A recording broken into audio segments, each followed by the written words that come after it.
vamos a ver la Revolución Mexicana, que esta clase debería haber estado mucho antes, pero justamente porque tuve que andar presentando el libro por distintos lugares, la corrimos más atrás, más para acá.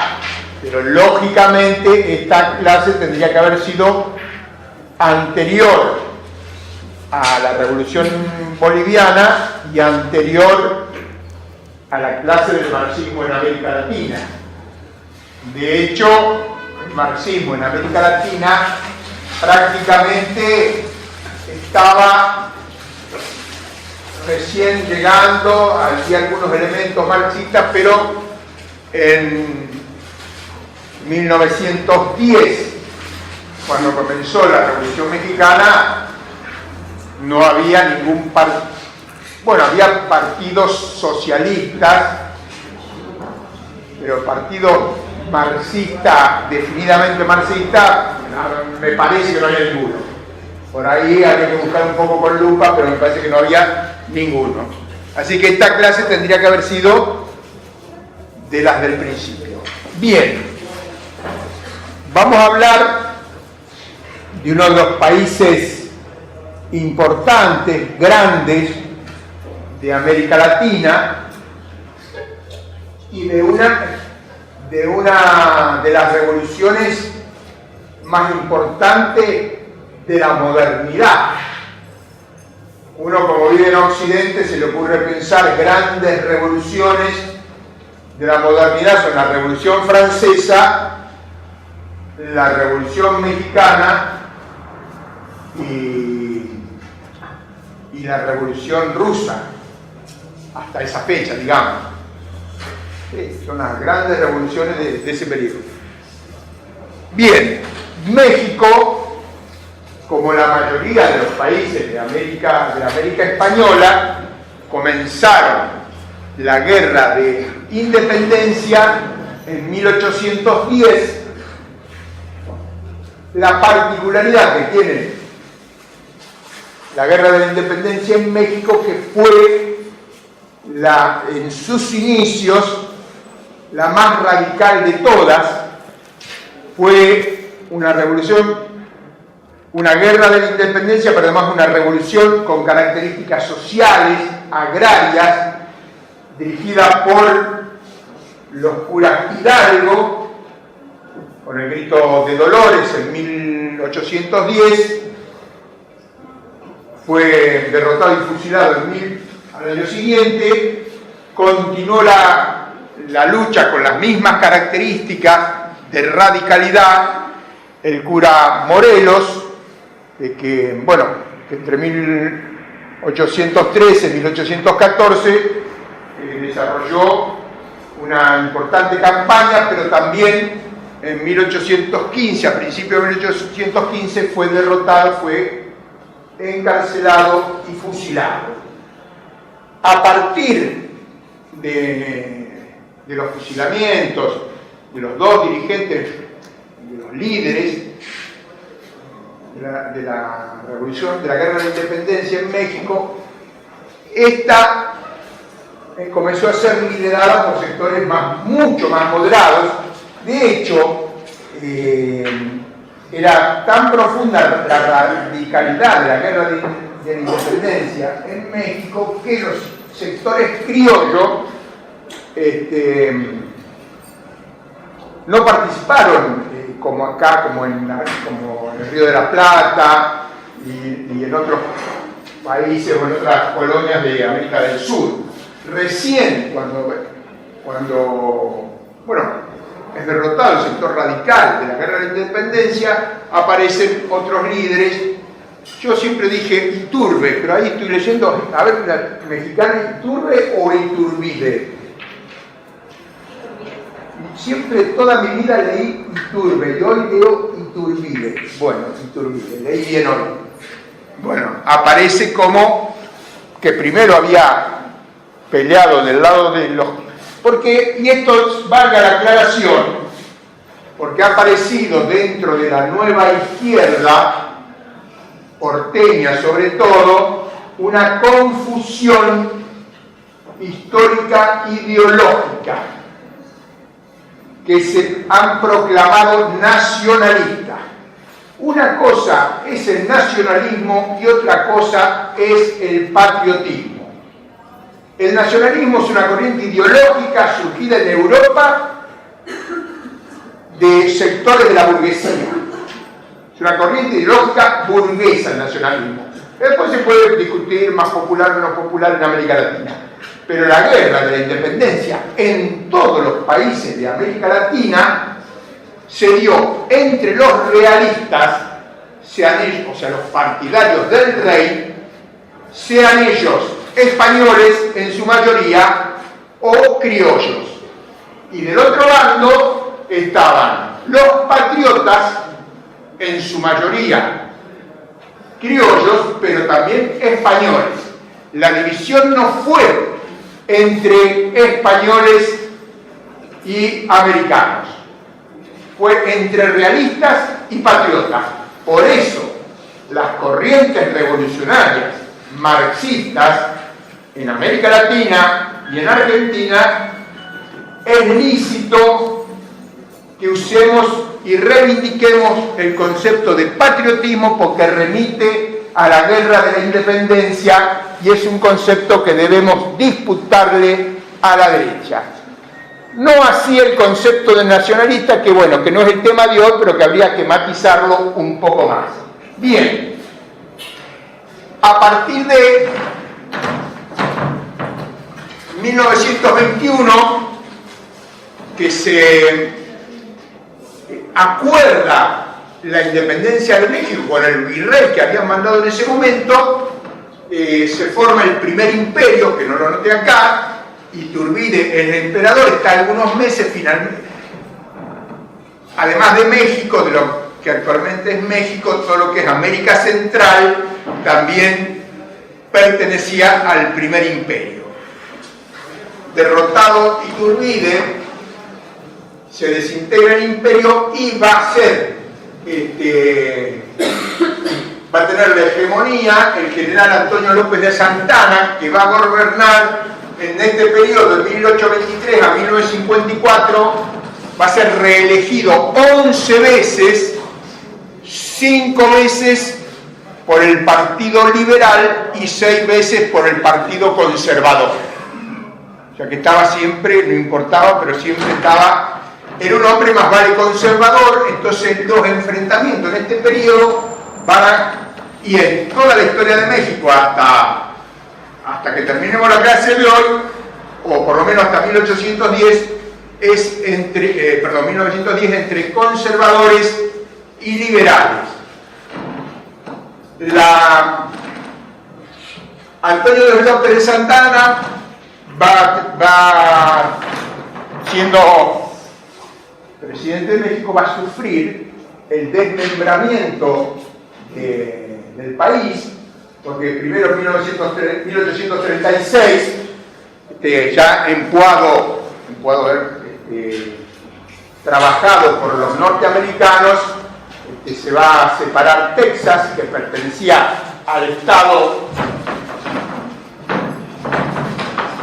de Coahuila, creo, Texas está acá, y en 1841 declaró la independencia. Y en 1846 los norteamericanos le hicieron una enorme reclamación territorial a México, que México no aceptó, le declararon la guerra, invadieron México, tomaron la Ciudad de México en 1847, 1848, y le arrebataron la mitad del territorio, 2 millones de kilómetros cuadrados. O sea, México tenía 4 millones de kilómetros cuadrados, se quedó con 2 millones de kilómetros cuadrados. Casi, calculemos que Argentina tiene una superficie de 2.800.000 kilómetros cuadrados, se quedaron con un territorio tan extenso, casi tan extenso como toda la República Argentina. No fue un pedacito, no fue el borde de un río, sino que se quedaron con la mitad del territorio. Por lo tanto,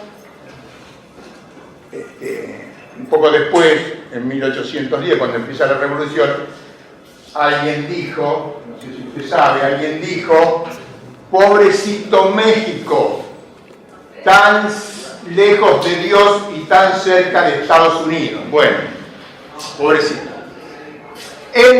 Después de esta situación y el desprestigio de Santa Anna, se produce una revolución liberal a partir de 1855 y se van a aprobar lo que se conoce como las leyes de reforma, que van a dar inicio a la guerra de reforma o la guerra constitucionalista.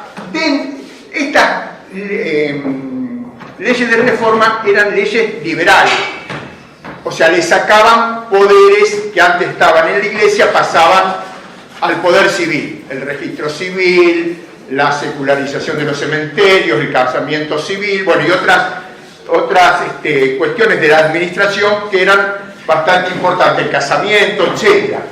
Dentro de esas leyes, la que más conflictividad va a desatar es la ley de desamortizaciones o ley Lerdo de 1856, por la cual las corporaciones tenían que vender todas sus tierras, se tenían que deshacer de la tierra. ¿Quiénes eran las corporaciones? La Iglesia, fundamentalmente, pero también, bueno, otros poderes civiles y también las comunidades indígenas.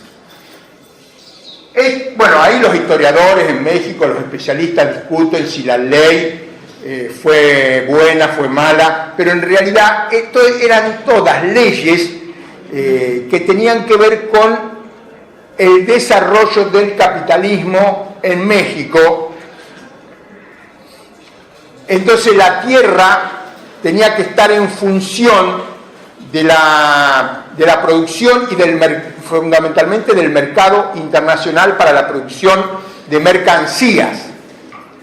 La propiedad de la tierra, si bien no era una propiedad feudal, no había relaciones feudales, en alguna medida conservaban cierta forma de lo que fue en Europa el feudalismo, que venía de la época de la colonia. En México, más que en la Argentina, toda esta institución de las encomiendas, del trabajador atado a la tierra por leyes de la corona, se mantuvo mucho más que en el Río de la Plata. En el Río de la Plata no había nadie, entonces ahí se dio otra cosa. El primer lugar donde se desarrolló relaciones de producción capitalista en América Latina fue en el Río de la Plata, pero en el resto de América Latina no fue así. Y bueno, y este es el caso de la Hacienda de México. La Hacienda mexicana no era igual que la estancia argentina, incluso la estancia argentina de la primera época.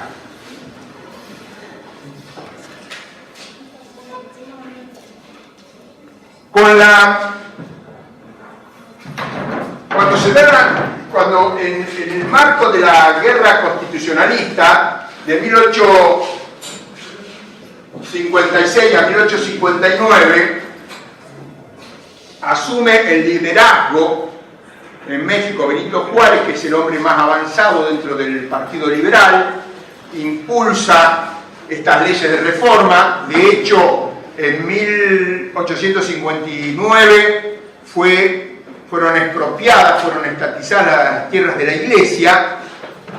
Por lo tanto, recrudece bastante esta lucha en la guerra constitucionalista. En 1857 se aprobó la Constitución Liberal y, bueno, Juárez se consolida en el gobierno, pero cuando llega el momento de ser reelegido, porque, fíjense, ya Antonio de Santa Anna estuvo 11 veces como presidente, el problema de la reelección presidencial va a ser un problema que desde el principio va a ser muy agudo en México. Ya se levanta la consigna de que el presidente tiene que durar un solo periodo, que tiene que ser el sufragio libre y no tienen que ser reelegidos. Pero cuando llega el momento de la sucesión de Benito Juárez, este se hace reelegir. Pero antes, debería decir que en 1863, producto de que México declaró el default, ¿cómo se dice? Default de su deuda, dirían ahora, o sea que no iba a pagar la deuda externa, Francia, apoyada por Inglaterra y España, decidieron intervenir, ahí negociaron, se retiró España e Inglaterra y el imperio de Napoleón III decidió ocupar México, ocupa México, el presidente se retira de Ciudad México. Acá tenemos un mapa de México, según acá la compañera, que salió bastante bien. La Ciudad de México, el Distrito Federal está acá. Bueno, desembarcan en Veracruz, toman México y Benito Juárez se va un poco para el norte, a San Luis Potosí, que está por acá. Ahora después voy a explicar exactamente dónde está, pero bueno, por acá está San Luis Potosí, y va recorriendo, se va movilizando y desarrollando una guerra popular campesina en contra de Maximiliano, que era el emperador austríaco nombrado por Napoleón III. En 1967 es derrotado y fusilado Maximiliano de Austria. Se reelige Benito Juárez. Hay un general muy prestigiado que se llama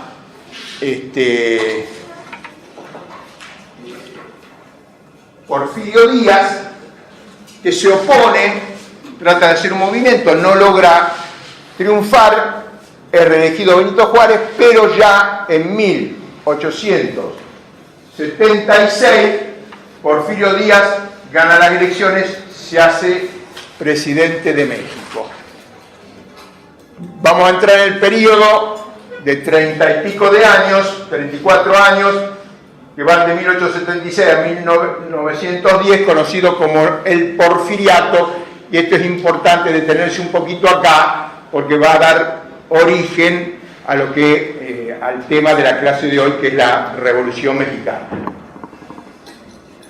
Llega Porfirio Díaz como un general prestigiado, con la consigna del sufragio efectivo, la no reelección, la reivindicación de las leyes de reforma, de las leyes liberales, de la separación de la Iglesia del Estado, tratando de apoyarse en Europa para enfrentar ya la presencia cada vez más importante de Estados Unidos en el norte de México, pero rápidamente asienta su poder en una alianza con la reconstituida oligarquía terrateniente, porque estas tierras que habían sido expropiadas o habían sido vendidas producto de las leyes de la ley Lerdo, de la ley de desamortización, producto de la presión de la Iglesia, porque ¿qué hacían? Porque la ley Lerdo obligaba a venderle la tierra a los arrendatarios, pero venía la Iglesia y decía que si compraba la tierra iba a ser excomulgado y que iba a penar toda su vida y después de muerto también, o sea, el castigo eterno si compraba la tierra. Entonces la gente tenía miedo y no compraba, dejaba las tierras. Bueno, distintos tipos de presiones hizo que la Iglesia recuperara las tierras. Incluso Porfirio Díaz le devuelve gran parte de las tierras a la Iglesia. Se forma una nueva aristocracia terrateniente, incluso mucho más concentrada que la que había antes de las leyes de reforma, y se reconstituye la hacienda con mucho de la superestructura anteriores de la hacienda, pero ya una hacienda que está más vinculada a la producción para el mercado mundial, azúcar, café, enequén, que es, bueno, con lo que se hacía la soga antes, el hilo sisal, la soga, que ahora, no sé si usted conoce, ahora se hace de fibra poliéster y eso, bueno. Y además, en 1975 y después en 1883 salen dos decretos, en el 75 de colonización de tierras baldías, pero sobre todo en 1883 se crean unas compañías deslindadoras. Las compañías deslindadoras, yo busqué en el diccionario qué quiere decir deslindar. Deslindar es trazar el límite. Entonces, para ver dónde empezaba un terreno, dónde empezaba el otro, había que... Pero en realidad las compañías deslindadoras lo que hicieron fue expropiar los terrenos, las tierras que medían y entregarlas en propiedad a esta gran parte de estas tierras a las mismas compañías deslindadoras y otros sectores del poder. Todo esto fue haciendo lo que decía recién, llevó a una extraordinaria concentración de la tierra. Porfirio Díaz reprimió todos los movimientos de protesta. Se conoce todo este periodo como el periodo de la paz porfiriana. Hubo algunos movimientos de protesta, sobre todo en los indios yaqui, en el estado de Sonora. ¿Los yaqui eran apaches también? ¿No lo sabe? No, porque leí ahí que tuvo la guerra contra los apaches, y después habla de los yaquis, pero bueno, no importa. Los indios yaquis, porque por acá en el estado de Sonora hay un río que es el río Yaqui. Entre 1875 y 1883 se lleva adelante la guerra en contra de los yaquis. Ustedes observen cuándo estuvo Roca matando indios acá, ¿se acuerdan? Campaña del desierto. Sí, ¿en qué años? 1880. 1880, más o menos contemporáneo. ¿Y por qué habrá sido que en México y acá ha pasado en el mismo momento? Porque la extensión, digamos, el mercado mundial demandaba cada vez mayor cantidad de materias primas, había que incorporar nuevas tierras a la producción. Entonces estos gobiernos, Porfirio Díaz en México, Roca, que gobernó 16 años en Argentina, y otros conservadores acá, liberales conservadores de Argentina, fueron el vehículo de la expropiación de los campesinos y el caso de los indígenas, con una diferencia. En México existían lo que se llamaban las tierras comunales, los ejidos, por declarar, compañera, los ejidos, y que pertenecían a las comunidades, y existían títulos de propiedad, cosa que acá nosotros eso no hemos conocido, por lo menos en la parte de la Pampa húmeda. Las tierras eran enormes extensiones en las que vivían los mapuches, los pampas, pero no tenían títulos de propiedad. Allí sí, incluso en la época de la colonia, se habían otorgado títulos de propiedad, y esto era muy importante. En México, yo traté de entender un poquito esto, cómo era la composición social, sobre todo de las haciendas. En la parte de México para el sur, México Distrito Federal, sobre todo acá en Morelos, de donde va a salir Zapata, en Puebla, en estos estados del centro-sur, los campesinos y los indígenas habían perdido la tierra, vivían fuera de las haciendas, en las poblaciones, pero no se había perdido el sentimiento de campesino, el sentimiento de propiedad, estaba muy vinculado a la tierra, mantenían las formas de organización comunitaria, las formas políticas que venían de la época ancestral, de la época precolombina, incluso de la época de la colonia. En cambio, en el norte, tierras mucho menos fértiles, mucho más amplias, haciendas muy extensas, donde había mucha mano de obra, poca ocupación, entonces estaba muy diseminado el papel de la población, o sea, tenía diversas ocupaciones. Estaban los que le voy a leer acá, un libro muy interesante de Adolfo Gili, este me lo leí todo hace unos años, pero ahora ya no me lo acuerdo de memoria, como a ver si estamos bien acá. En las haciendas, dice, en línea general, estaban los peones de residencia permanente o peones acasillados, que vivían ahí y por distintas formas estaban acasillados, o quiere decir que estaban retenidos dentro de la hacienda. Podían ser vaqueros, pastores, artesanos, y recibían un salario completado por el derecho a cultivar una pequeña parcela de la hacienda. También en la hacienda estaban los trabajadores temporales, que podían ser habitantes de pueblos indígenas o comunidades agrarias o pequeños propietarios que debían completar los ingresos de su parcela. También recibían pago y salario.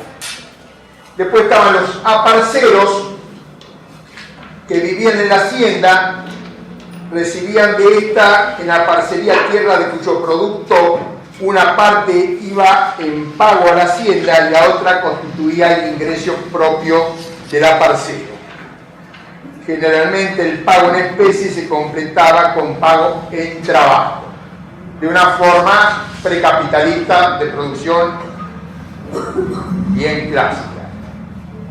Y una cuarta categoría de los habitantes que vivían dentro de las haciendas, que eran los arrendatarios, que pagaban en especie o en dinero por el arriendo de una extensión variable de tierras y a veces hasta de un rancho entero.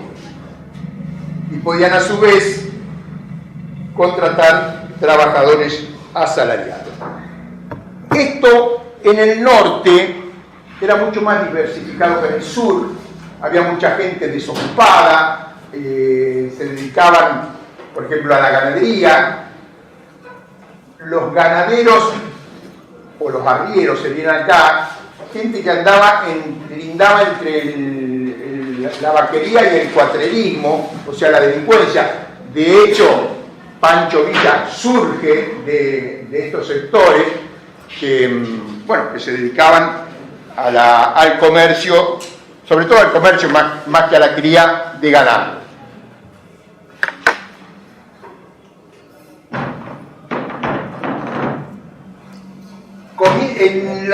En México hubo bastante presencia de inversiones extranjeras, fundamentalmente inglesas, francesas y alemanas, hasta 1870 más o menos, pero luego comienza a ser cada vez más importante la penetración del capital norteamericano en los ferrocarriles, y en otros rubros de la economía, sobre todo en los servicios.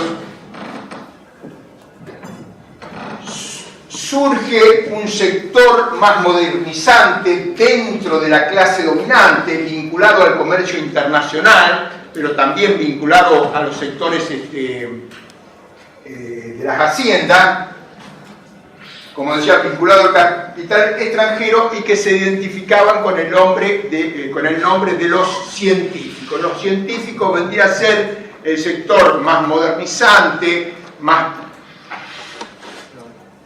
progresista, más modernizante, no progresista, de los sectores dominantes y que intentaban hacer un desarrollo industrial en México en base a la inversión del capital extranjero.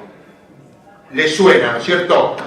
Bueno, que Cristina se entere que la inversión del capital extranjero fracasó de la generación de 1880 de Argentina hasta la actualidad, y que también fracasó de 1880 a través de los científicos en México. El hombre el líder de esta corriente se llamaba Limantour, de apellido, que era de origen francés, un hombre muy preparado, muy conocedor, muy estudioso, que llevó adelante esta política, pero del capital extranjero norteamericano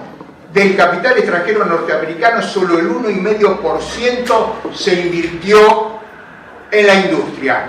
Y los capitales ingleses, franceses, alemanes de otros países de Europa en menor medida, el 0,5, el 0,8%, o sea que la inversión de capital extranjero en la industria fue absolutamente minoritaria. Dentro de esto de la paz porfiriana pasaban cosas. Bueno, ya hablamos de los indios yaquis liderados por Cajeme, que fue muerto el jefe en 1886, pero los yaquis no se rindieron nunca, continuaron luchando hasta el final de la revolución. Muchos de ellos después fueron trasladados acá a Yucatán, fueron separados de su tierra. Lo mismo hubo sublevaciones mayas que también fueron desparramados y llevados a otros sectores del territorio mexicano. En estos años aparece una corriente política, un partido liberal, pero un partido liberal cuya ala izquierda comienza a evolucionar hacia el anarquismo, el Partido Liberal Mexicano, dirigido por los hermanos Ricardo y Enrique Flores Magón. Publican un periódico que se llama el periódico Regeneración. Ahí estuve leyendo que Kropotkin, un revolucionario ruso, hablaba de la degeneración. Entonces, de las sociedades en este periodo, ellos han tomado, yo supongo que el nombre han tomado de esta teorización de Kropotkin. En México tiene, más que en otros países, tiene bastante influencia todo este movimiento radical, anarquista, agrarista, muy similar al de México, muy influido por los intelectuales mexicanos, bueno, Herzen, Chernyshevsky, el príncipe Prokopkin y otros. Todavía no hablamos de, como dije al principio, de socialismo o de corrientes marxistas en este periodo en México.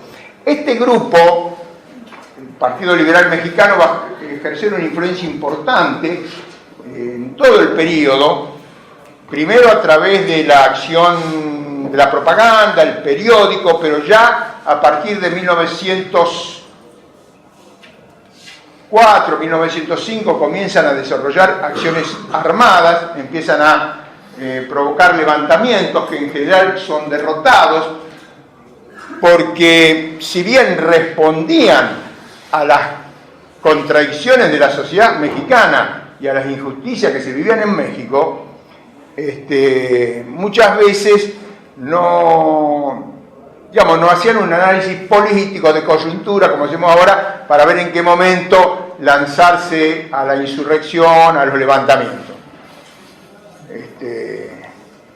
Los Flores Magón, si hubiesen vivido en esta época, o mejor dicho, si los trotskistas argentinos hubiesen vivido en aquella época, hubiesen dicho foquistas. ¿Sabieron la palabra foquista en la Revolución Mexicana? Le explicó Pablo. Bueno, después le explicamos lo que es foquista. Bien. Hay algunas luchas importantes del movimiento obrero. En 1865 se organizan las primeras agrupaciones obreras. Mire cómo se llamaba esta: Escuela del Rayo y del Socialismo, liderada por Julio Chávez López, que actuó entre 1868 y 1869. Bien, pero va a ser a partir de 1905-1906 que junto con la acción del Partido Liberal Mexicano se van a dar las primeras luchas importantes en el movimiento obrero, que yo voy a mencionar solamente dos. Una lucha que se da en las minas del norte. Me faltó nombrar acá que dentro de los sectores dominantes estaban los sectores mineros, del cobre y del estaño, sobre todo en el norte de México, dentro de la clase dominante. En 1906 hay una huelga en Cananea, pero bueno, porque ahí se plantea por primera vez en México la jornada de 8 horas, porque le querían bajar el salario, hay una protesta. Entonces los obreros piden la intervención de Porfirio Díaz, porque era el hombre que protegía al conjunto de la sociedad mexicana, y la expectativa de los trabajadores era que iba a laudar en forma equitativa entre los patrones y los obreros. Porfirio Díaz laudó 100% a favor de la patronal. Entonces los obreros protestaron, hubo un enfrentamiento y salieron en protesta hacia una ciudad cercana, y el gobernador de Sonora convocó a una unidad militar del ejército norteamericano que ingresó al territorio mexicano y en una emboscada mató e hirió unas 200 personas. Ahí comenzó, como en Rusia, en 1900, miren, un año después que en Rusia, en 1905, el padrecito zar había masacrado el 9 de enero de 1905, se produjo en Rusia el Domingo Sangriento. También, la misma situación, nada más que en Rusia mucho más grande fue la movilización y que dio inicio a la revolución de 1905, que fueron a pedirle al padrecito zar, y el padrecito zar lo recibió con las ametralladoras y mataron miles de personas. Porque la burguesía más o menos actúa parecido en todos los países del mundo. Y también, no me acuerdo exactamente dónde, pero acá cerca de Puebla, una huelga textil, también se declaran en huelga, van a reclamar, es muerto un obrero, entonces toma la tienda de Raya. ¿Qué era la tienda de Raya? Era como un almacén de ramos generales, pero que no era un comercio que estaba fuera de la hacienda, sino que era propiedad del mismo hacendado, en la que los trabajadores de la hacienda compraban, pero como era vendían a precios superiores al precio del mercado, como se vendía en las ciudades, los salarios eran muy bajos. Entonces los trabajadores en las haciendas estaban siempre endeudados, y no solo él, sino que estaban endeudados por generaciones, él, la mujer, los hijos. Era una forma de tener el trabajador atado a la hacienda. No era una forma legal como en la época del feudalismo, pero una forma tan coercitiva como si fuera una ley por la cual el trabajador no podía alejarse o dejar la hacienda. Entonces eran parte de la hacienda, producto de las deudas que tenían. Entonces era muy odiada la tienda de Raya, saquearon la tienda de Raya, y también la respuesta del gobierno de Porfirio Díaz fue una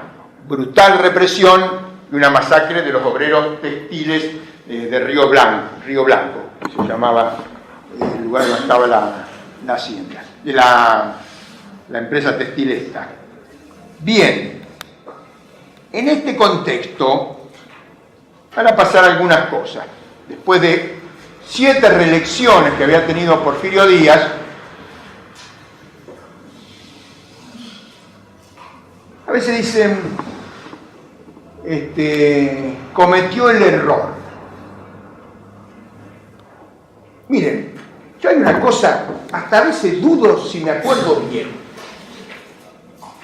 Yo creo recordar, y acá si hay alguien vaya e investigue en los medios de comunicación, a ver si lo encuentra.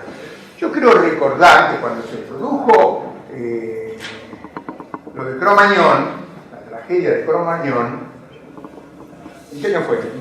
2004, ¿no? 2004, diciembre. ¿Quién estaba de presidente? ¿Qué dijo Kirchner? ¿Alguien se acuerda de lo que dijo Kirchner? Yo lo escuché. Dijo, la Argentina no termina en la General Paz. Nadie se enteró. Nadie se enteró porque estaba en su apogeo, porque era lo que quería la sociedad argentina. Más allá de que había sacado el 22% de los votos, tenía un enorme consenso de la sociedad. Dijo esa barbaridad y nadie se acuerda. Yo a veces hasta dudo si mi cerebro me está haciendo una trampa, pero yo estoy seguro de haber escuchado eso. Bueno, ¿por qué me acuerdo de esto?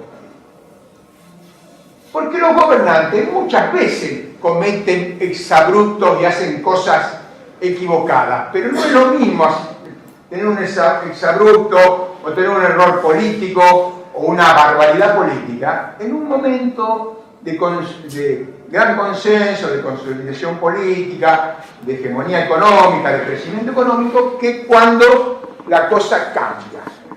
Entonces, en 1908, un dato le doy, durante el gobierno de Porfirio Díaz, la producción per cápita de maíz, la base de la alimentación en gran parte de América Latina y en particular en México, era el maíz. La producción per cápita de maíz durante el gobierno de Porfirio Díaz pasó de 288 kilos por persona a 148, la mitad, solamente base de la alimentación de la población mexicana, el 80% vivía en el campo. Solamente con estos datos podemos sacar la conclusión de que la situación de la población en México estaba bastante complicada.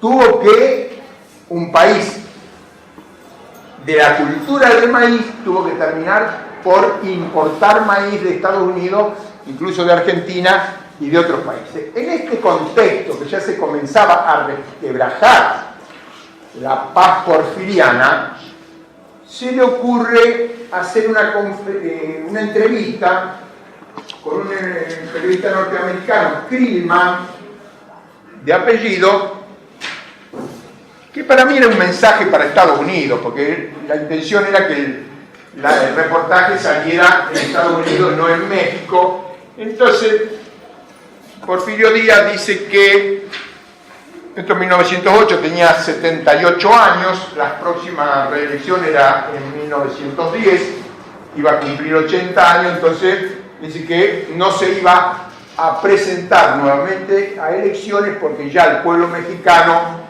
estaba maduro y que podía elegir libremente a su representante, a su presidente. Bueno, esto desató, abrió la compuerta del debate, de la lucha política que estaba tapado a nivel, digamos, de la ciudad. Porque si bien el 80% de la población vivía en el campo, el ritmo del país ya estaba dado por las ciudades, por lo que pasaba en las ciudades, digamos la producción y la acción política que transcurría en la ciudad. Se empiezan a formar partidos políticos, algunos más de derecha, otros partidos más más propugnadores de un cambio. Empieza a discutirse quién iba a ser, porque bueno, Porfirio Díaz probablemente fuera candidato a presidente, pero iba a cumplir 80 años, entonces se discutía quién iba a ser el candidato a vicepresidente de Porfirio Díaz. Había un tal, el general Reyes, que era uno de los militares más prestigiados que tenía ahí al lado de Porfirio Díaz, pero justamente como era un hombre medio que tenía algún grado de capacidad, Díaz no lo quería, ya llevaba otro candidato a vicepresidente, y aparece un hombre de la clase dominante, de una de las, no me acuerdo, 5 o 10 familias más ricas de México, del norte de México, por acá, la familia Madero, que era de la clase dominante, pero que ya necesitaban que el capitalismo tuviera más, legalizar la situación política, terminar con la dictadura de Porfirio Díaz, abrir el juego político, que las relaciones de producción capitalista se pudieran desarrollar más libremente, y escribe un libro que se llama La sucesión presidencial, que es un libro que, según dicen los estudiosos, no era ni muy brillante ni muy importante, pero que cayó en terreno fértil. Mao Zedong habría dicho, fue la chispa que encendió la pradera. El libro de La sucesión presidencial de de Francisco Madero. Francisco Madero no era un gran líder político, no tenía grandes atributos, no era un gran intelectual, un hombre más vale apocado, sí buen orador, pero para nada era un hombre ni revolucionario, ni siquiera un hombre combativo. Bueno, se agitan las pasiones políticas, surgen distintos partidos,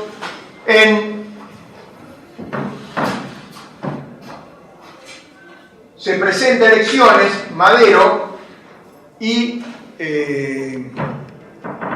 2 semanas antes de las elecciones fue detenido y puesto acá. Bueno, no lo dibujé. San Luis Potosí, que está más o menos por acá. Una ciudad más o menos industrial, relativamente cerca de México. Se producen las elecciones. Ahora no sé quién ganó, si Madero el otro. Creo que ganó, que ganó Porfirio Díaz. No, porque hay otro texto que consulté que había ganado las elecciones Madero, pero no. Ganó Porfirio Díaz. Porfirio Díaz fue candidato a presidente con Corral, que no lo quería nadie. Corral era el que se había quedado con la mayor cantidad de tierras en la época de las compañías deslindadoras.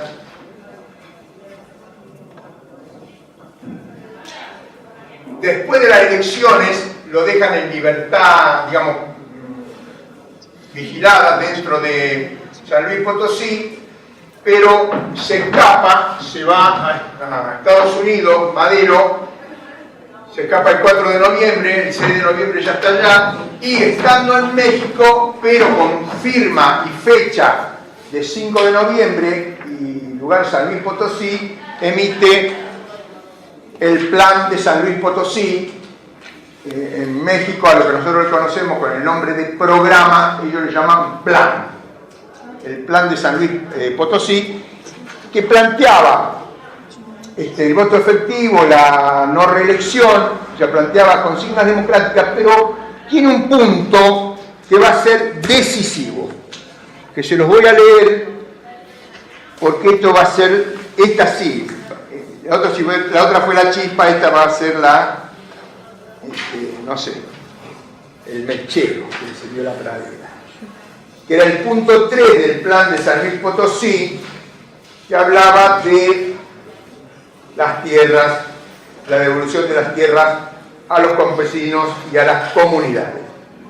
Decía el punto 3 que, siendo de toda justicia restituir a sus antiguos poseedores los terrenos de que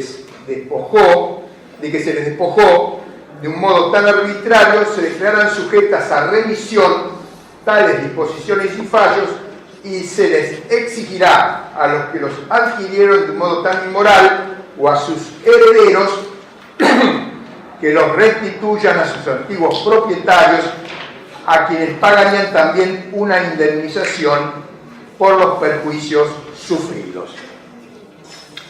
Con este plan de San Luis Potosí, o el plan de San Luis Potosí, convocaba a un levantamiento general para el 20 de noviembre. El plan no era muy radical, sí tenía este punto, que era devolver la tierra usurpada, pero va a generar bueno, lo que vamos a ver ahora. Llega el 20 de noviembre y solo se levantan un datito antes de eso, porque evidentemente la situación en México era de bastante movilidad, se percibía que se terminaba la dictadura, que había, bueno, que se abría un nuevo tiempo político.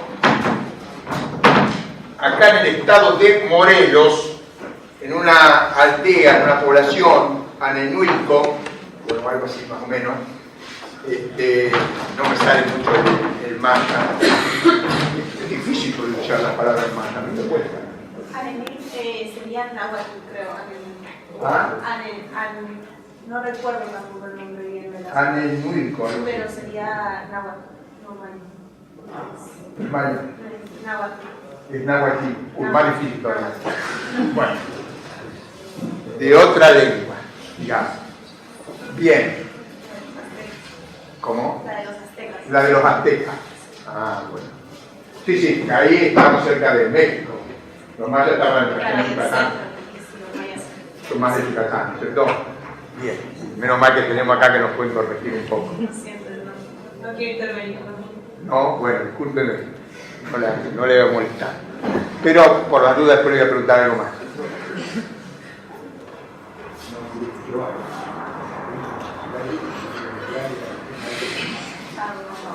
Bueno,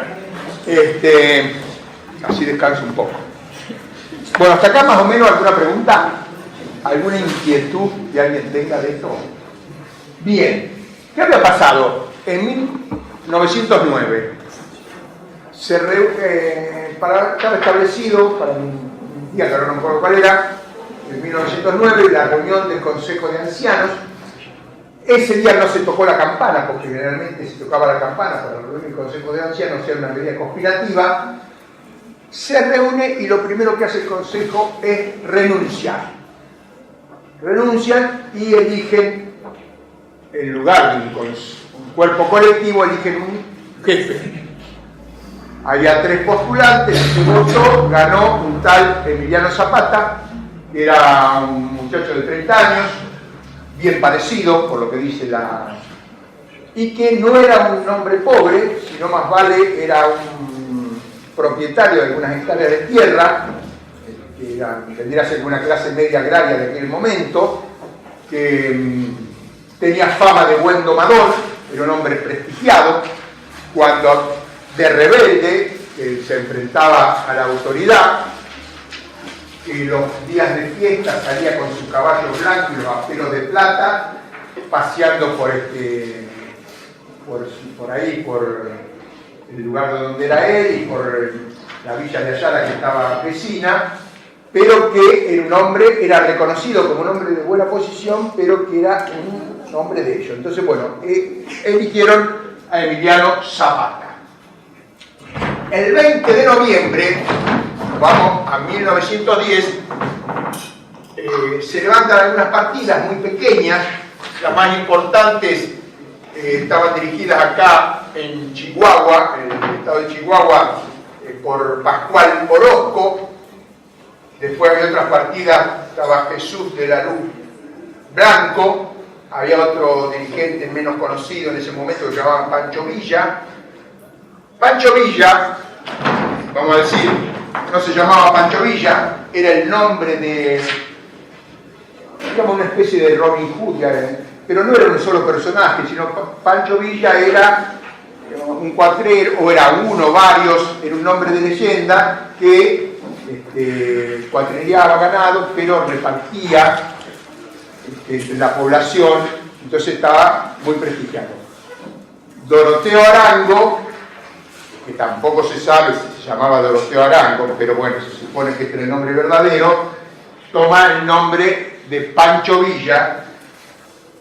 También hay levantamientos muy pequeños en distintos lugares de México, pero estos se van creciendo, se van desarrollando y deciden tomar la ciudad Juárez, que estaba acá al norte, fronteriza con Estados Unidos. Unos 3.000 hombres rodean la ciudad y después de unos días de combate, en mayo de 1810, la tomaron y este hecho provocó la decisión de los mismos porfiristas de pedirle la renuncia a Porfirio Díaz. Porfirio Díaz, bueno, se acordó, lo dejaron salir hasta el puerto de Veracruz y partió al exilio a Francia. Viene Madero, líder de la revolución, llega Porfirio Díaz se fue el 25 de mayo, no sé si se dan cuenta porque me acuerdo de la fecha, 25 de mayo, se va. El 9 de junio llegó Madero a México, pero cuando llega Madero a México se olvidó del punto 3 del programa, se olvidó de todas las reivindicaciones, era un hombre de la clase dominante, no era revolucionario ni mucho menos. En esos días en Puebla hay un enfrentamiento entre el ejército federal y las fuerzas del partido antirreeleccionista, era el partido de Madero. Hubo 80 muertos entre los antirreeleccionistas y va Madero para acá y apoya a los porfiristas. Directamente apoyó al enemigo. Lo mismo, llama a la entrega de las armas a todas las partidas que se habían formado en todo México, se entregan las armas, se reconstituye el ejército federal. Acá Zapata decide no entregar las armas, no confiaba, va directamente Madero a hablar con él, parlamenta, entonces lo convence a Zapata que entregue las armas. Zapata acepta esto, pero simultáneamente un tal Huerta, el general Victoriano Huerta, está atacando a las fuerzas zapatistas ahí en el sur. Entonces, ante esto, Zapata que no confiaba mucho, nunca más va a confiar en ningún político burgués, y comienza se organiza por fuera del movimiento maderista. Se reúnen en la villa de Ayala, aprueban un programa, el plan de Ayala, que va a ser el plan fundamental de toda la Revolución Mexicana, que tomaba el plan de San Luis Potosí y le agregaba algunos puntos más como, entre otros, la defensa armada de la tierra, ya que va a ser un programa, si bien no muy radical, porque incluso planteaba solamente la expropiación de un tercio de las tierras de los latifundistas, pero sí planteaba la defensa armada de la tierra. Esto es importante, y que tiene que ver con la política de la actualidad.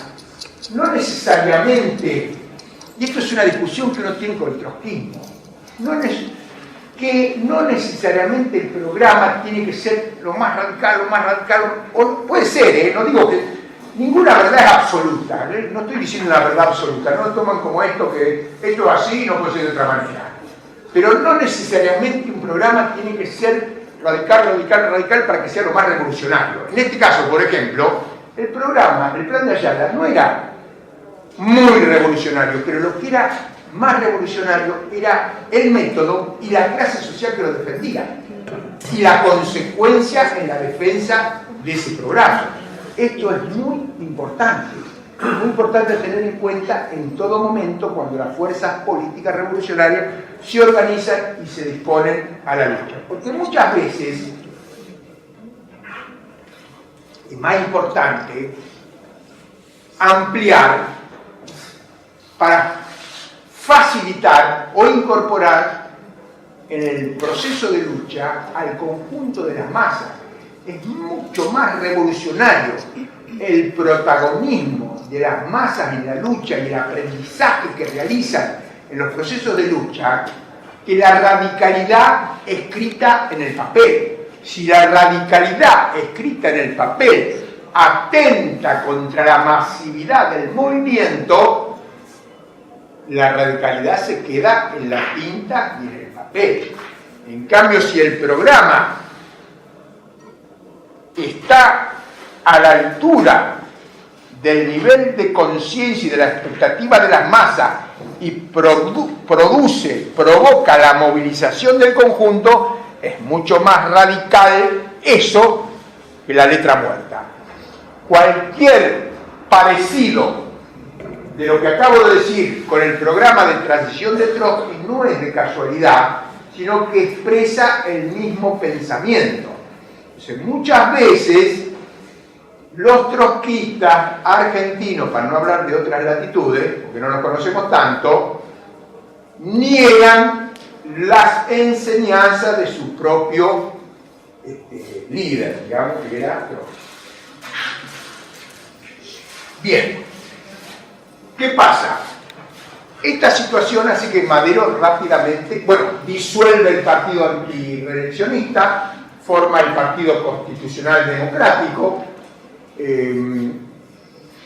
Hay elecciones, tenía varias ofertas de quién iba a ser el candidato a vicepresidente, elige el más moderado, no, elige un centrista, ya me voy a acordar el nombre, y gana las elecciones y asume la presidencia en 1911. Rápidamente se va a desprestigiar, no va a ser un gobierno, no va a ser ninguna de las medidas que tenía planteada en el programa de San Luis Potosí. Hay dos intentos de levantamiento de los sectores porfiristas, Bernardo Reyes en el norte, pero en el norte de México, rápidamente es derrotado y encarcelado en Ciudad de México. El sobrino de Porfirio Díaz, que se llamaba, que era el general Félix Díaz, también se levanta en la zona ya de Veracruz, también es derrotado y encarcelado en la misma cárcel que Reyes. Bueno, transcurre este año 1912, y a principios de 1913, los mismos generales que están presos lideran una sublevación. Hay un enfrentamiento, muere Reyes, pero queda herido el jefe de la Plaza de México, por lo tanto llaman a Victoriano Huerta a reprimir el levantamiento. Victoriano Huerta no actúa, parecía el general Alaiz. ¿Alguien se acuerda del general Alaiz? El que tenía, son muy jóvenes ustedes. El que fue a sofocar a Montecasero. El que fue a sofocar, no acá, en Buenos Aires. Sí. Estoy hablando del... ¿Quién era que estaba el presidente? Alfonsín. Alfonsín. Bueno, no llegó nunca. El general Alaiz no llegó nunca y Victoriano Huerta peor que el general Alaiz, porque llegó, pero no a reprimir a los sublevados, sino que fue y detuvo al presidente y al vice, y el 22 de mayo, el 22 de febrero, lo fusilaron a Madero y a Pino Suárez. Bueno, y ahí se termina una primera etapa de la revolución con el fusilamiento de ¿Qué año? 22 de febrero de 1913. ¿Está mal? No, leo el pizarrón, así que... Bien. Habían llamado a un general que estaba reprimiendo a los... pasaban cosas muy raras, ¿no?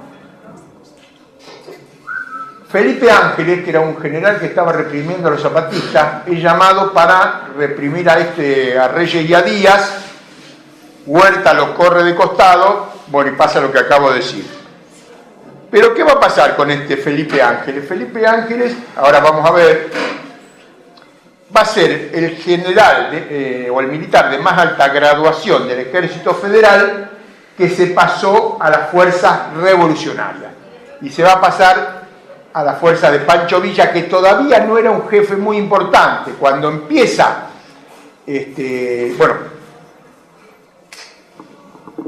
fusilan a Madero, toma el poder Victoriano Huerta, renuncian todos los gobernadores menos Venustiano, me acuerdo porque Venustiano Carranza, me acuerdo porque Pancho Villa le decía Venus, se levanta Venustiano Carranza acá en Coahuila y se designa primer jefe del ejército constitucionalista. En Chihuahua se levanta el Pascual Orozco, que era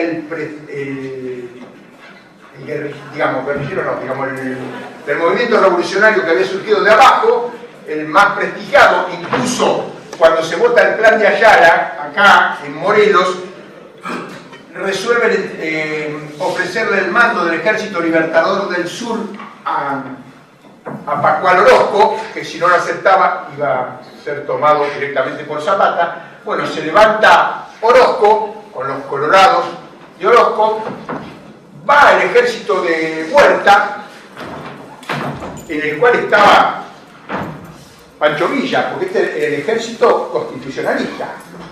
Es derrotado Pascual Orozco, y Pascual Orozco, ahí me parece que estoy diciendo algo que está mal. Bueno, no sé.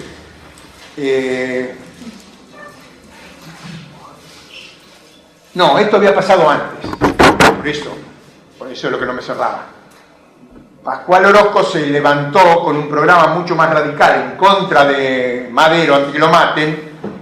Mandan a Huerta, que todavía era un general de Madero, lo mandan a reprimir a Pascual Orozco. Se levantó con el plan de la empacadora, que era el programa más radical que tuvo la Revolución Mexicana. Pero acá de nuevo, lo que decíamos antes, no necesariamente el plan más radical es más radical. Se levanta este hombre, va, como dije, Huerta, lo derrota, ahí casi lo fusilan a Pancho Villa, porque Pancho Villa parece que se había quedado con un caballo que era de Huerta lo quiere fusilar, Madero lo defiende, lo meten preso ahí hasta que al final, ahí aprende a leer Pancho Villa cuando está preso en 1912, hasta que se escapó. Algunos han hecho la vista gorda, se escapa. La cuestión es que este Pascual Orozco se pasa para las fuerzas de Huerta. Bueno, ahora viene que lo mataron a Madero, bueno, ya está todo en orden, estamos ahora bien. Entonces tenemos a Huerta presidente, Venustiano Carranza que se levanta acá. Entonces, ¿cómo se van a conformar las fuerzas de esta segunda etapa de la revolución? En el estado de Coahuila, liderados por el primer jefe del ejército constitucionalista, Venustiano Carranza, comienza la resistencia. En el estado de Sonora aparece un dirigente muy importante, un ranchero vendría a ser un chacarero medio como acá. La pequeña burguesía agraria, esta es la gran burguesía, la pequeña burguesía, Álvaro Obregón, y como de otra extracción social mucho más plebeya, campesina, obrera, peón rural, Pancho Villa.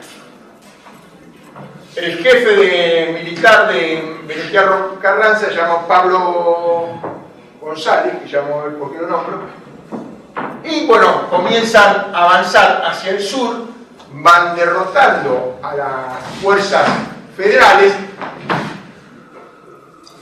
Para fin de 1913, Villa toma Torreón, que es un nudo ferroviario, una ciudad industrial muy importante acá, en esta zona de México, y cambia la correlación de fuerza entre el ejército federal y el ejército constitucionalista. Entonces tenemos tres fuerzas militares.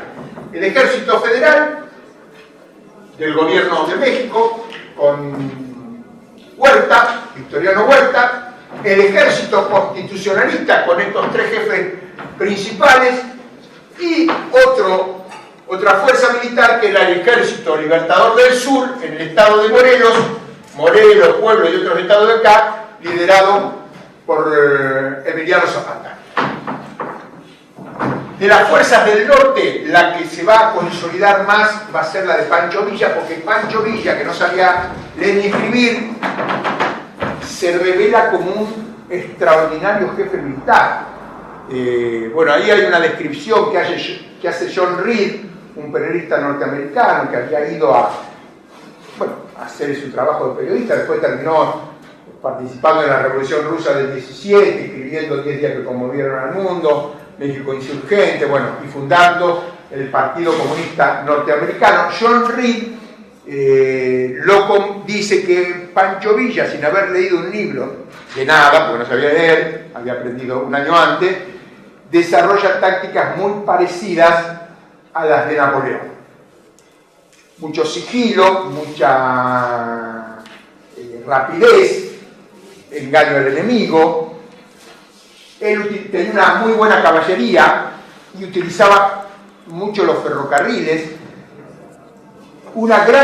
El ejército de Villa tenía una gran movilidad por varios motivos. Primero, porque la gente que integraba el ejército era esta suerte que vieron que yo describí más o menos al principio, que en el norte había mucha gente o que eran desocupada o que tenían ocupaciones transitorias, entonces no estaban pegados tanto a la tierra. Eso le permitía al ejército tener mucha movilidad en cuanto a sus hombres. Pero además estaban la buena caballería, el uso adecuado de los ferrocarriles. Entonces, de acuerdo a la Academia Militar, a los libros, para ir la fuerza militar de un punto a otro, tal distancia que se necesitaban tantos días, en la mitad del tiempo te aparecía Villa y te tomaba las ciudades. Así va haciendo una campaña extraordinaria que comienza a inclinar la balanza con la toma de Torreón a fin de 1913. Y ahí comienzan las diferencias con Venus. Ahí lo empiezo a llamar Venus a Venustiano Carranza, Pancho Villa, porque ya estaba la diferencia. Villa era maderista y después era carrancista. No era como Zapata, que tenía un programa más avanzado. Pero lo que tenía de distinto Villa a los demás jefes del ejército constitucionalista era el instinto de clase. Surgía de abajo y fue consecuente con las reivindicaciones de su clase social.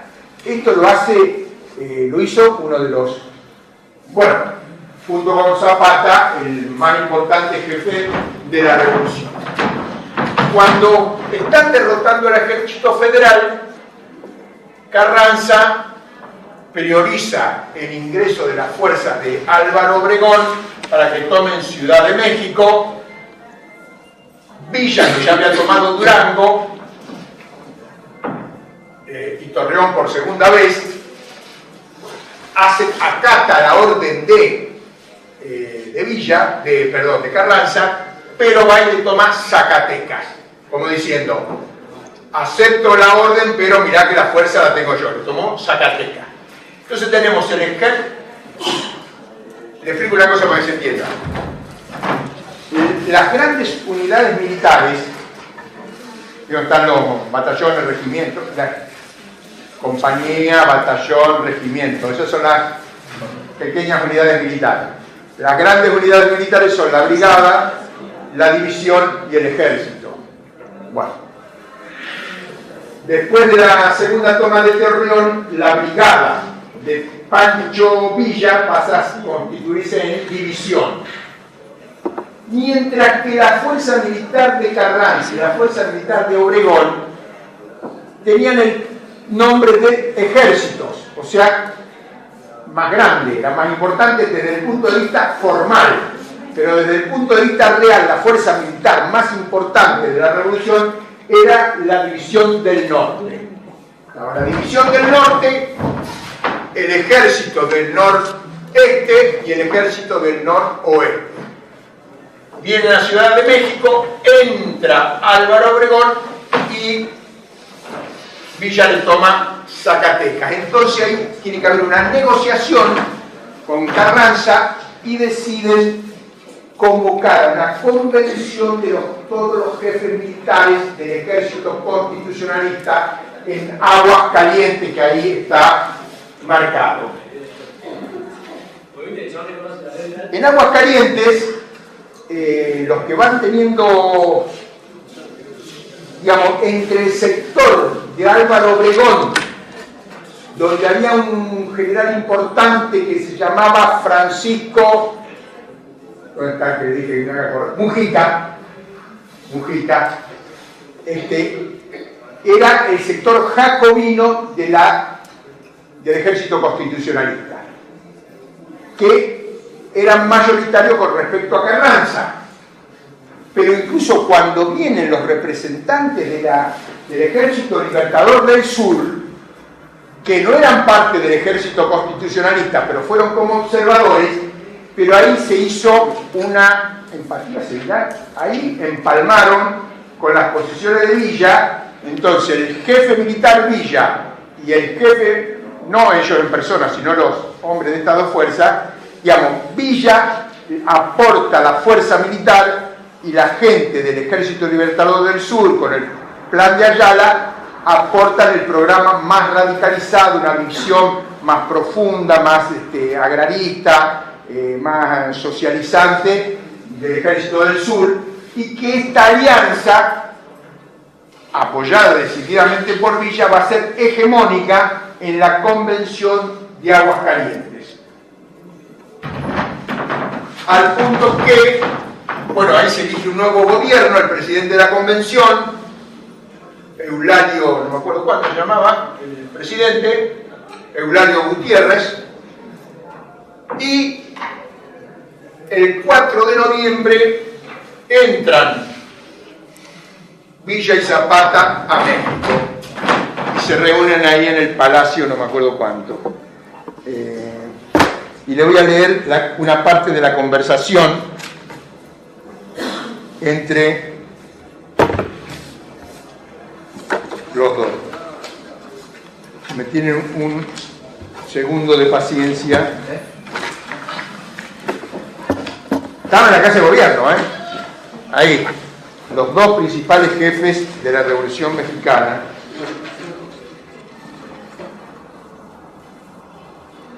Torreón, 8 de julio,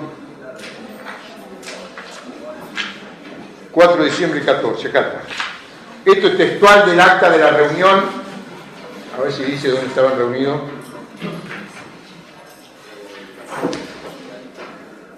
Bueno, no importa, estaban ahí en el distrito.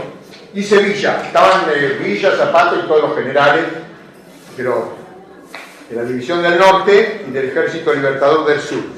El Atila del Sur y el Centauro del Norte, así le llamaban. El Atila del Sur era Zapata, así le decían los del Ejército Constitucionalista, digamos. Y el Centauro del Norte.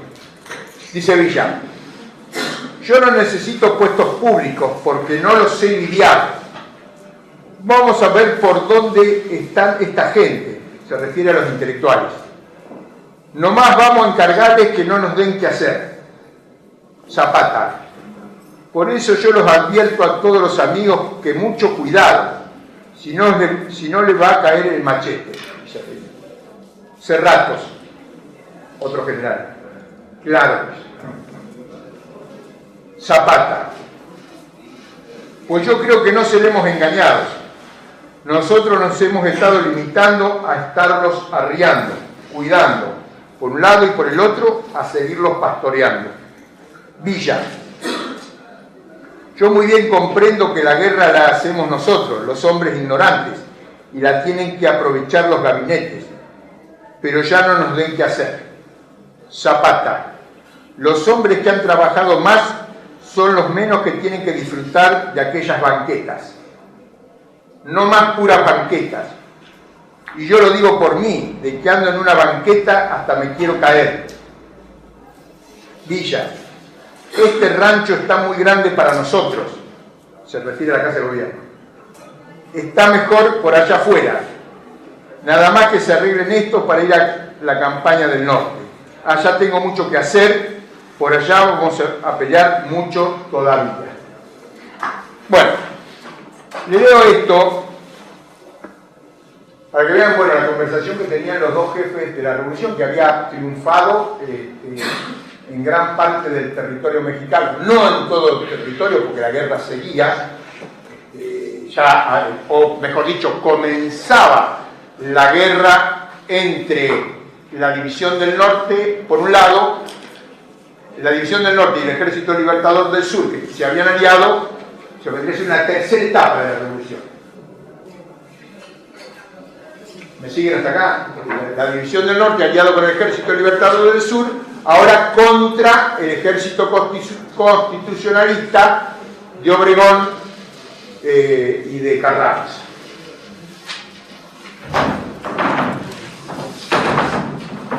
Felipe Ángeles, el general del que les hablé, que se había pasado para la fuerza de Villa, le dice a Villa que tiene que... Obregón se habían, con Carranza se habían replegado para el lado del puerto de Veracruz y eran mucho más débiles. Le proponen, Felipe Ángel le propone si hay que ir a perseguirlos y derrotarlos. Y Villa se opone, dice que no, que se van a alejar mucho de la base de Coahuila. Bueno, había argumentos para no hacerlo. El jefe era Villa, los consejos de Ángeles no son escuchados, y se va para el norte. Villa derrota a Pablo González, lo derrota en una batalla ahí, y aprovecha Álvaro Obregón, reconstruye la fuerza, le toma Puebla a los zapatistas, porque el ejército de Zapata, que tenía, digamos, su mayor virtud era la radicalidad, pero era un ejército que tenía otras características completamente distintas al de Villa. Estaba muy pegado a la tierra, era muy bueno para defender las posiciones, lo invadían y se desarmaba. O sea, el combatiente del ejército del sur, cuando era atacado por fuerzas superiores, se transformaba en campesino, peón rural, cogía las armas y desaparecía el ejército del sur. Cuando era posible y necesario, se reagrupaban y atacaban. Esto tenía una ventaja de no ofrecer gran blanco a fuerzas superiores del enemigo, pero tenía la desventaja de que no tenía capacidad ofensiva. Incluso acá le toman Puebla, Álvaro Obregón le toma Puebla porque había algunas diferencias dentro del Ejército Libertador del Sur. Bueno, la cuestión que cuando se recompone su fuerza Obregón, lo persigue a Villa lo va a atacar. Ahí Felipe Ángeles nuevamente disiente con Villa, dice ahora no hay que atacarlo, ahora sí hay que irse para el norte, hacer que se debilite alejándose de su base de sustentaciones, y Villa decide atacarlo. Estamos en abril de 1915, se dan la primera batalla de Celaya, o Celaya dirían en el resto de América Latina, que son acá.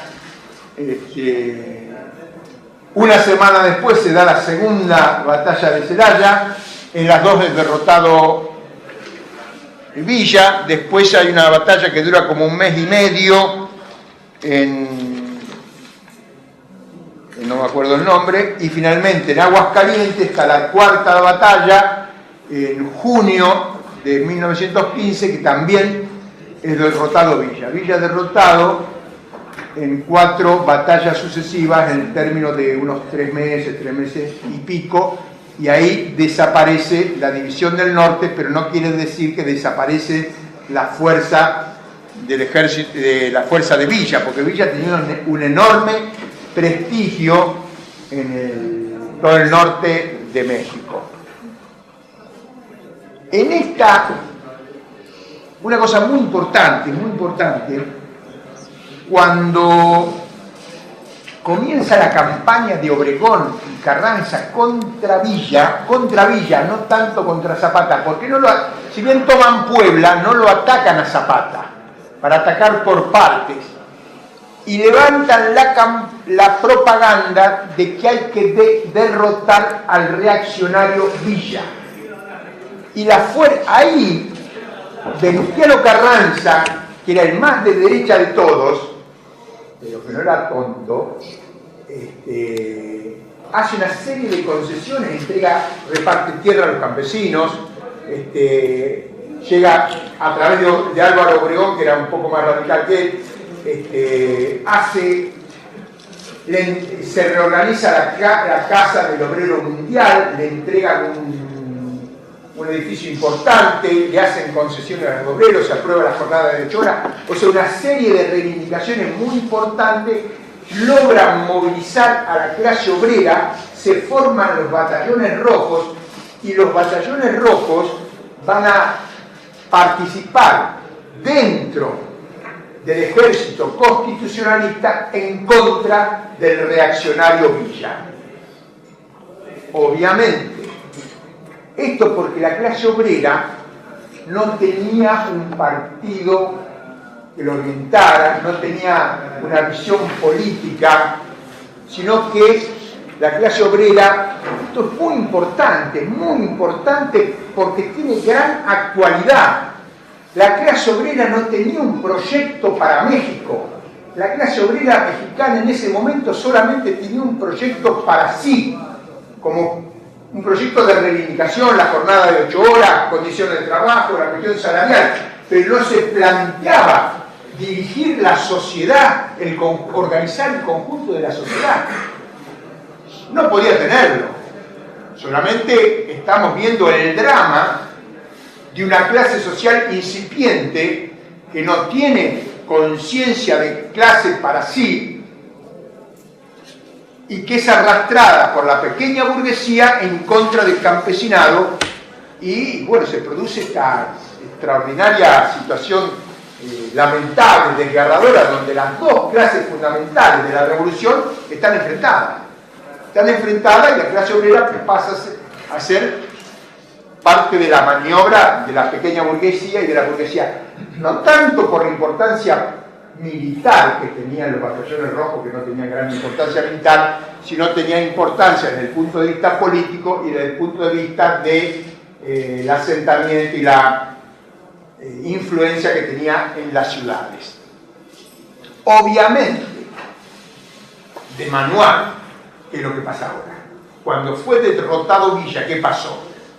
El ejército constitucionalista se volvió contra los batallones rojos y aplastó los batallones rojos y cerraron la Casa del Obrero Mundial, reprimieron la huelga de 3 días que hubo en México a fines de 1915.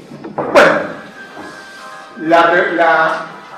un hecho muy importante, consolidado el ejército constitucionalista, se convocó a fines de 1916 una asamblea constituyente, la constituyente, hegemonizada por el sector jacobino del ejército constitucionalista. Ahí tiene un papel importante Francisco Mujica, que era mucho más consecuentemente revolucionario que Álvaro Obregón. Mujica va a ser el mentor intelectual de Lázaro Cárdenas, que va a ser el presidente más avanzado que tuvo México en todo el siglo XX, que nacionalizó los ferrocarriles, expropió, ¿no? Más avanzado hasta ahora. Hasta ahora, sí. Expropió el petróleo que estaba en manos de capitales norteamericanos. Bueno, esta constituyente de 1917 antes del triunfo de la Revolución Rusa, va a aprobar la constitución más avanzada del mundo en ese momento. A ver si puedo leerle acá. Bueno, en la Constitución se incorporan la educación, la salud como derechos universales, la propiedad del suelo y del subsuelo son patrimonio inalienable de la nación, que no pueden ser vendidos, como acá, por ejemplo en Argentina pasa eso, que el petróleo lo tienen empresas extranjeras.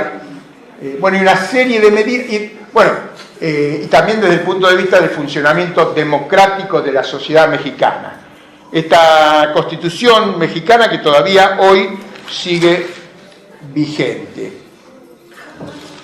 Está a punto de reformarse con la nueva reforma energética, cuando se va a pasar el 49% del petróleo mexicano va a estar en manos de empresas extranjeras, y se está debatiendo justo ahora. Bueno, recién esto que acá en la Argentina ocurrió hace 20 años, debido a la Constitución. Bueno, porque en la Constitución Argentina de 1949 tomó mucho de la Constitución mexicana del 17, 30 años antes, que acá fue derogada, ahí ahora no me acuerdo, pero bueno, si estaba, en el 55, en el 56 fue derogada la Constitución del 49, y ahí después se privatizó el subsuelo. En México, bueno, aguantó más. La Constitución del 17 tiene un siglo y ahora la están queriendo derogar, ¿sí?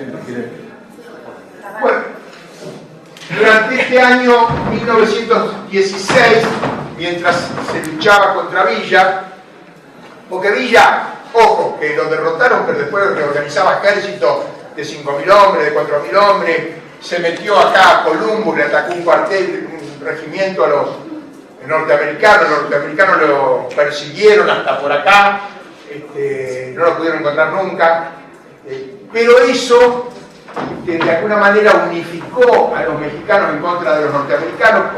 Tuvieron un año, de principio de 1916 a principio de 1917, pero al final se tuvieron que retirar los norteamericanos. Todo ese periodo fue el periodo de florecimiento de la Comuna Agraria de Morelos, dirigida por el Ejército del Sur. Ahí había muchos hombres que habían estado en el partido de los Flores Magón, los anarquistas, Palafox, Sotuigama, bueno, y otros dirigentes. Pero bueno, también cuando derrotaron a Villa, a los batallones rojos, el ejército constitucionalista se volvió contra la Comuna de Morelos, fueron derrotados, también empezaron los problemas, porque bueno, la derrota siempre trae divisiones.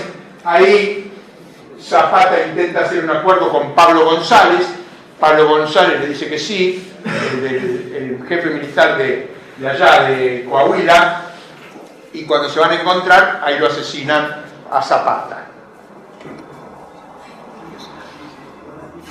Carranza es presidente.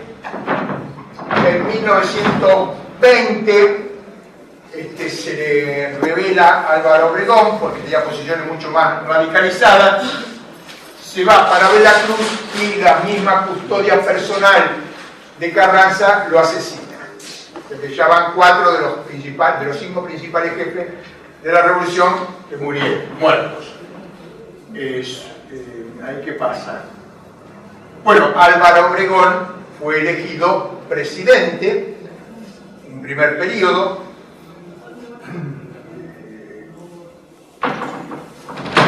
Duraba 4 años, debe haber estado hasta el 24, del 24 al 28 sube Elías Calles, del mismo, era también de Sonora, ¿no? Era comisario de Agua Prieta, ¿no?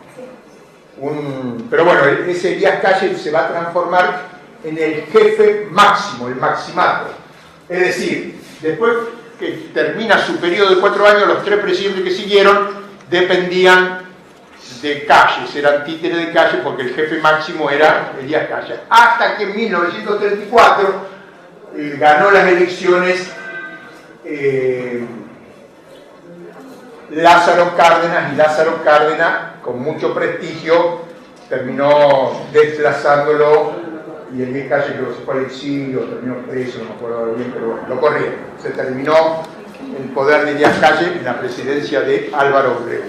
Bueno, más o menos. Y Pancho Villa, cuando lo matan a Venus, porque no lo quería nada Venus, ahí hace un acuerdo con Carranza, pero para hacer ese acuerdo allá en ese momento tenía unos 3.000 hombres, hace una serie de movimientos, toma unas poblaciones y negocia desde una posición de fuerza.